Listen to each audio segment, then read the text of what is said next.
It was black tie and formality as the who's who of the music industry met to see which of Newcastle's bands were voted as the best. Compared by Ian Turpie, the program had 12 categories, including Best Individual Performances, Best Country, Jazz and Rock. Judged by a panel comprising members of the public and representatives of the music industry, each musician was scored on a series of live performances. Best Country Band was won by Kicker Tinalong, Best Jazz, The Cool Dudes, Best Heavy Rock, The Screaming Jets. Hip Slingers won a Reader's Choice Award, but the night really belonged to Don't Talk Dance, winning Light Rock, the Best Nightclub Act and the Best Overall Band, the 1989 Star Professional Music Award. Thanks to everybody. It's been a real pleasure working with the band. We've had a really good time and giving, I hope, so many people a good time. Thanks very much for everything.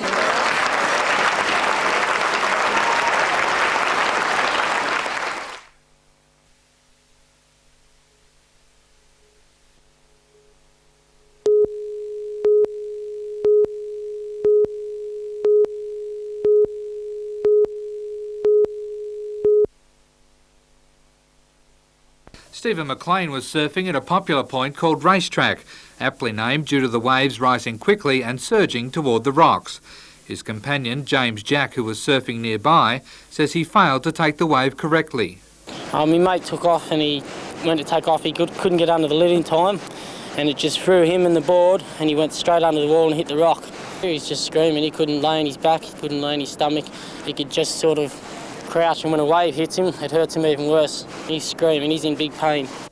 Once Stephen's friends realised he was in pain, they floated him ashore and the rescue helicopter was called in. McLean tonight was reported to have only a minor spinal injury and is in a satisfactory condition.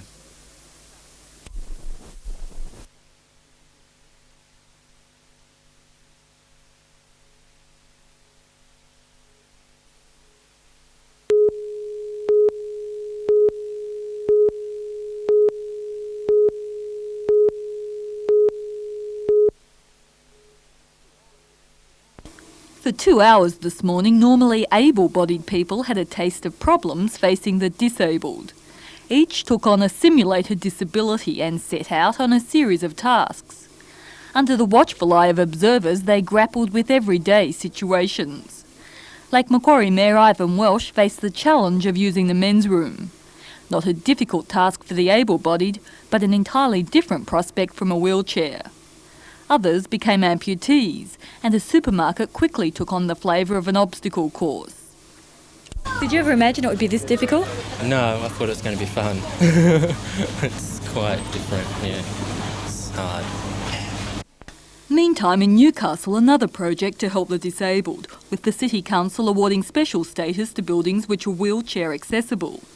Those that meet certain criteria are entitled to display these stickers. Well, it'll be so much easier to just look on the store window and notice the sticker and know that you can just go straight in without any problems at all. Owners of buildings not included in Council's original survey can request an inspection if they wish to qualify.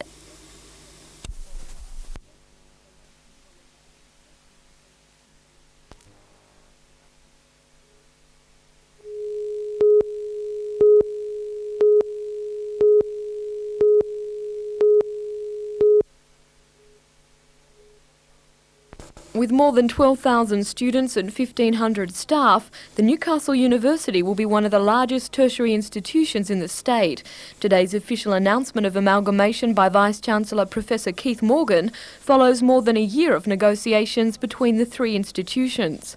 Professor Morgan and Dr Les Eastcott of the Institute painted a rosy future for the new university, claiming problems which previously existed have now been overcome. A number of staff, as a consequence of interaction and of course as a consequences of the various defensivenesses that occurred prior to amalgamation, were concerned that maybe their pet courses might disappear in the context of planning and in the context of applying very short numbers of student places to a very large number of courses that were lining up to take those places. I think, though, that I have to say that this concern has disappeared as a consequence of a very effective educational profile that's now been developed for the next 3 years. However, Robert Mackey of the Staff Association claims many problems have been glossed over in the hurry to implement amalgamation. Because we believe that the Hunter region was better served by having a diverse and complementary offerings in higher education. But we were also opposed to it because we feared that this is a form of economic rationalisation with possible threats to jobs. I think that if it's the case that some staff, senior staff at Hunter Institute are brought across with university titles and status, then that will be deeply offensive to university staff. Mr Mackey admits certain advantages will be gained through amalgamation. Next year, 48 degree courses will be offered by the university, including new programs in information science, occupational therapy and environment management. The conservatorium will become the Faculty of Music, and degrees in the subject will be offered in 1991. The new institution will be governed by an interim council until the full council is elected in 2 years' time. Jodie McKay for NBN News.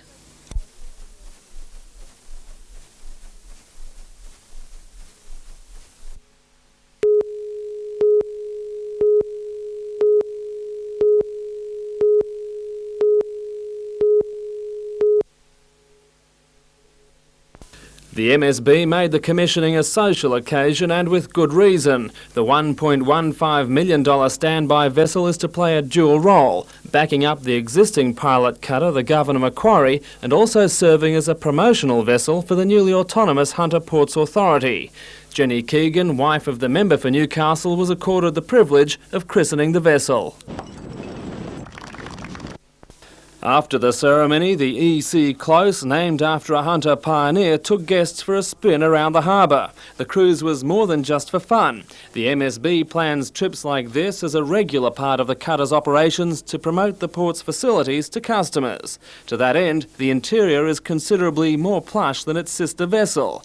Despite the trimmings, it's more than seaworthy. The 28-ton Striker-designed hull was locally built at Mail and Truck Bodies and has been modified to improve fuel efficiency and accommodate extra guests. Twin 475 horsepower engines power it to an operating speed of 20 knots. The EC Close won't begin harbour tours immediately. It will go straight to work as a stand-in for the Governor Macquarie, which is ready for a long overdue servicing.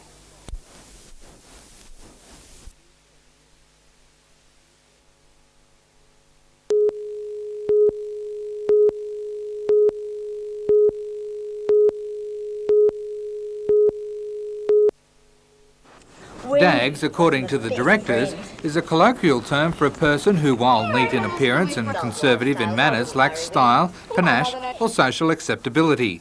The producers of the wholly Australian developed play feel at times throughout our lives, particularly during adolescence, we have felt like Dags. The play sets about identifying those experiences through the life of 15-year-old Gillian. The audience is brought in on Gillian's home life, love life and her innermost thoughts. The play also tracks through a variety of social issues.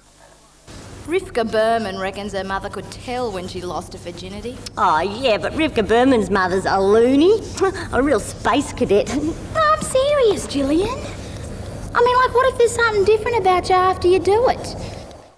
Actress Fiona Stewart, who plays Gillian, says audiences across all age brackets identify with the characters.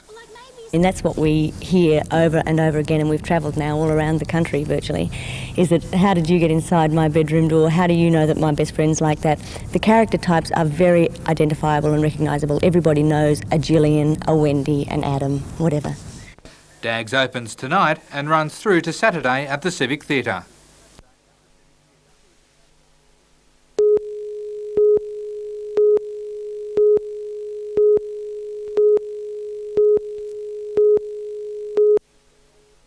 The Teachers Federation says the stand-downs will not deter it from continued action. There is no way in the world that Year 12 teachers want to cop this decision from the Department of Education. At 7 of the Hunter's 37 high schools, Year 12 teachers refused to teach the disputed periods, while other schools supported the stand with stop work meetings and go slow campaigns. Here at Merriweather High, almost half the students went home soon after 11 o'clock as they had no classes. Although Year 12 teachers were taking the so-called Meadowbank periods, all other teachers stopped work to support them. Today's action by the Education Department lifts to 27 the number of teachers taken off the pay list for refusing to take classes, and the department says this action will continue. The Teachers Federation meets tomorrow to discuss further industrial action. Peter Ryan, NBN News.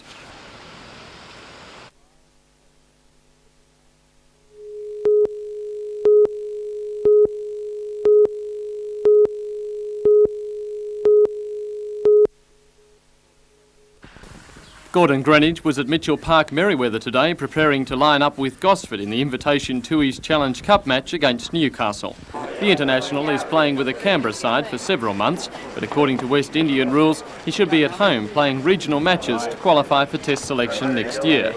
Greenwich had hoped allowance would be made for his good record and long standing. Now, however, he's resigned to returning home at the end of December. It is a new rule, yes.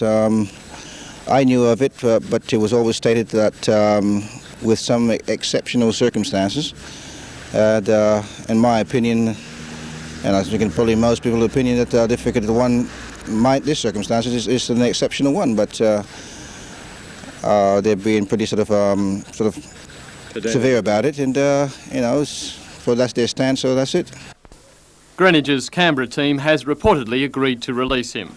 Of more immediate concern to all the cricketers today was the weather. The covers went on after lunch and officials watched thousands in potential earnings wash away.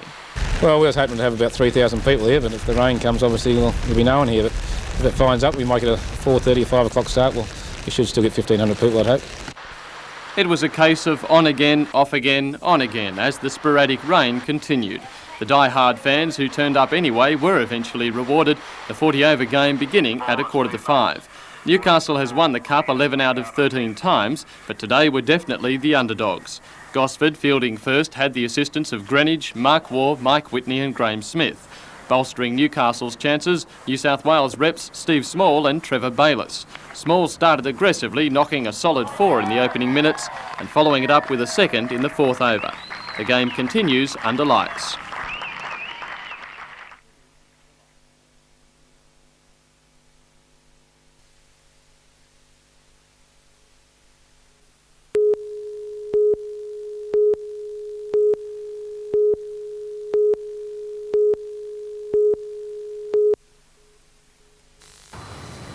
If you believe the airlines, they're now nearly 2/3 the way back to full strength, helped by their international cousins, the military, and an allegedly steady flow of pilots back to the fold. Ansett and Australian are nearly out of the woods. But for many passengers, reality presents a completely different picture of an airline system supposedly on the road to recovery. Passengers say just securing a seat has become a major battle. Some complain of delays, others of last-minute cancellations. I've come up for a course. It started at 10 this morning. I was booked to fly yesterday, but the flight was cancelled. We thought we were going to Melbourne and we end up in Canberra. It's almost impossible to get the flights that you want. With a new sensitivity to public disquiet, Ansett today put its standby lounge off limits to camera crews, warning any attempt to interview passengers would meet with instant removal from the terminal. And at Darling Harbour, security men jostled and pushed news teams who'd waited to speak with Ansett boss Sir Peter Abels. Their strong-arm tactics restricting Sir Peter's views on the rebuilding of his airline to a few hurried words. Going very well. By phone this afternoon, Sir Peter confessed he'd been surprised by the incident. Confirming Ansett had now signed on around 100 pilots, he vowed his airline would better its current operating capacity of around 60% by early December. But today, few passengers could accept that either airline had restored capacity to anything near 60%. I think it's overstated totally.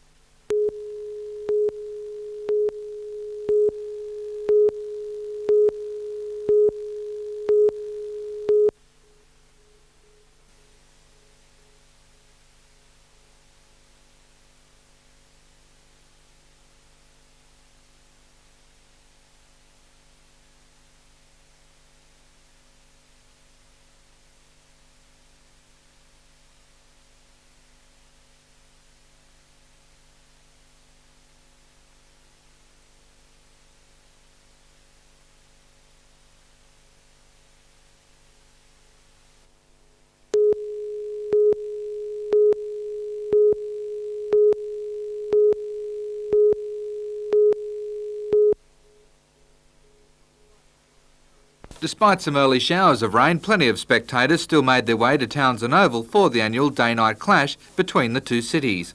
Newcastle took the bat first and managed 4 for 200, with local youngster Steve Mace scoring a solid 69. West Indian Test great Gordon Greenwich took the crease for Gosford and quickly opened their account. However, it was nearly an early departure for Greenwich after a mix-up in calls. A few hours later and Greenwich was dismissed for 18. The Newcastle bowlers then applied plenty of pressure on the Gosford lineup. However, the batsmen remained firm, notching up 200 to tie the match. A count-back kept the trophy in Newcastle due to Gosford's loss of 9 wickets to Newcastle's 4.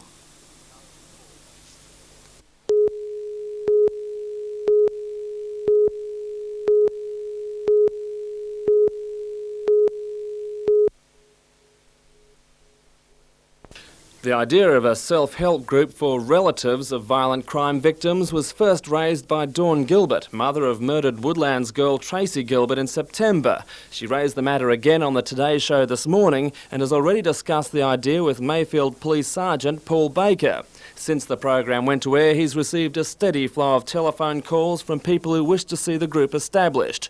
Although it's not strictly a police matter, Sergeant Baker says he's prepared to help get it started. Well, at this stage, it looks like we may start off with a self-help group. I don't know if it's a police function, but I'd be more than willing to coordinate any such thing and just basically let the people know that the police do care about them, that we're interested in their welfare and that we'll do what we can to assist them.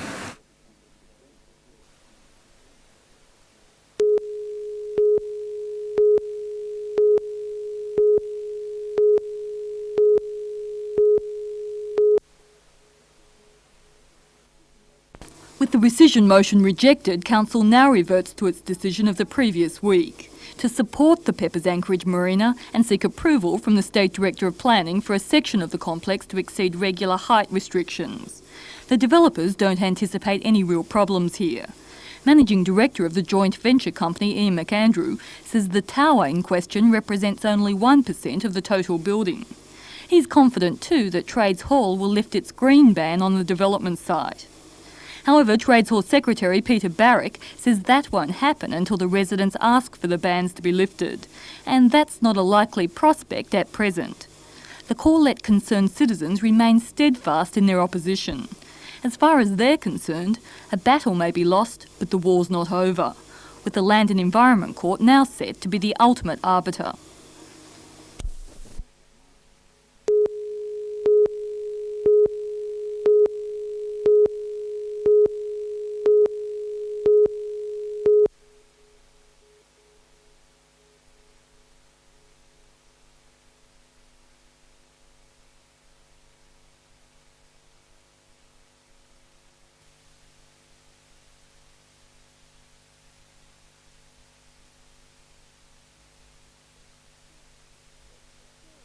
It's the stirring call for help the Angel One Appeal Committee is hoping will touch the hearts and the pockets of the people of the Hunter.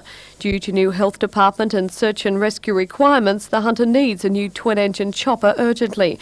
But with a purchase price possibly in excess of $3.5 million, the rescue service has been forced to ask for help. Westpac has offered its support and the Angel One Appeal, launched some months ago, has already raised $700,000.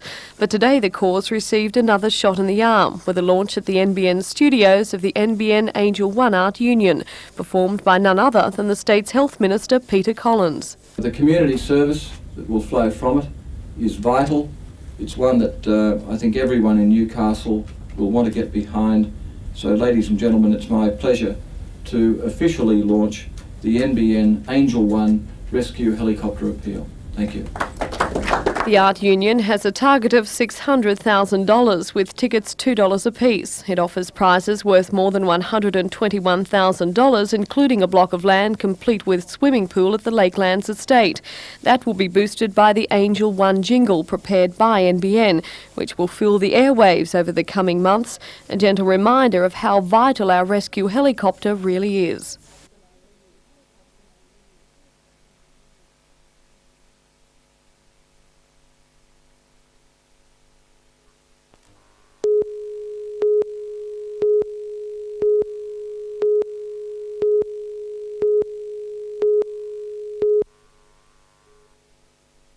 The company has received development approval to construct a $14 million high-tech brewery on 1.6 hectares of vacant land on Moneybung Road at Cardiff. The new brew will be called Butler's Premium Bitter and will be sold in 50-litre kegs and 345ml bottles. Today's tasting was the result of a trial brew prepared in Germany from Newcastle water, malted barley from Tamworth and Tasmanian hops. Brewmaster Alan Williams, who previously worked for one of Britain's biggest brewers, Clifton Inns, says Butler's Bitter has its own taste. It's a clean, crisp beer, which is well balanced and with a full body. Construction of the brewery is expected to be completed by June next year, and the first litres of an expected $6 million per year will be sold within a few weeks of completion. Newcastle Brewing Managing Director Kim Butler says he expects to get a good market share. We're quite confident we'll achieve our initial target, which is 10% of that market research, and the response to date's been excellent. And while today's classes were being handed out, plenty of amateur taste testers had their opinions. We've got our sporting bodies, but now we're going to have our own beer, which is going to be great for Newcastle. I think it's fantastic, and I look forward to drinking more of it. Well, it's better than Fanta. It's a lot better, in fact. I quite liked it, yes.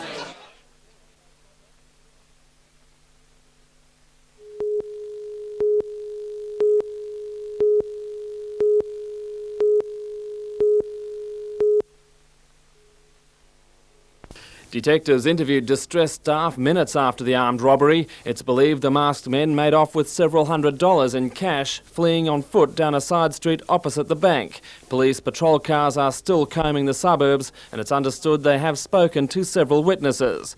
Detective Sergeant Jeff Hodgson says that although staff were shaken by the incident, they've given police important information. They were in a distressed state.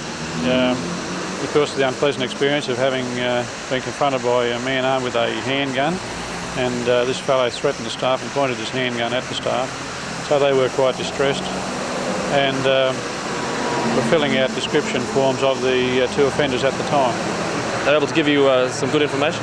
They have been very good in the descriptions they have given us, despite the fact that both men were wearing balaclavas.